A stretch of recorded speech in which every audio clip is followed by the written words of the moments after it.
রাজ্যে ভয়াবহ বন্যায় ব্যাপক ক্ষতি হয়েছে। রাজ্যে সরকার যেভাবে সাহায্যের হাত বাড়িয়ে দেওয়ার কথা সেইভাবে সাহায্য না করার প্রতিবাদে বৃহস্পতিবার সিপিআইএমএল লিবারেশন পার্টির রাজ্য সম্পাদক পার্থ কর্মকারের নেতৃত্বে 7 জনের এক প্রতিনিধি দল গোমতী জেলা শাসক তড়িৎ কান্তি চাকমার নিকট বন্যায় ক্ষতিগ্রস্তদের ক্ষতিপূরণের দাবি জানিয়ে 20 দফা দাবিতে স্মারকলিপি প্রদান করা হয়।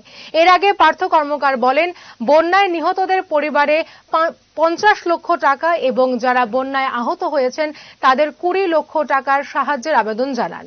ক্ষতিগ্রস্ত ও নিঃস্ব কৃষকদের জন্য বিনামূল্যে পর্যাপ্ত সার, বীজ, ঔষধ, পাওয়ার টিলার ও কৃষি যন্ত্রপাতি দেবার দাবি জানান তিনি।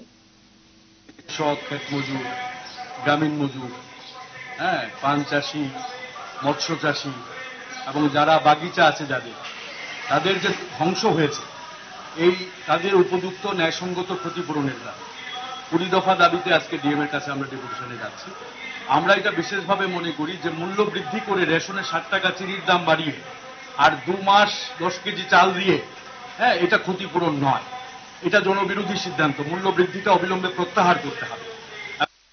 স্বর্ণকমল জুয়েলার্স নিয়ে এসেছে শারদার্ঘ অফার 30th সেপ্টেম্বর থেকে 10th অক্টোবর 2024। সোনা এবং হীরের গয়নার উপর পান দুর্গাপুজোয় আকর্ষণীয় অফার। 100% ছাড় হীরের, 25% ছাড় সোনার গয়নার মজুরিতে। মেগা লাকি ড্রতে 30 গ্রাম সোনার গয়নার সাথে প্রতিদিন লাকি ড্রতে 3টি হোম অ্যাপ্লায়েন্সেস।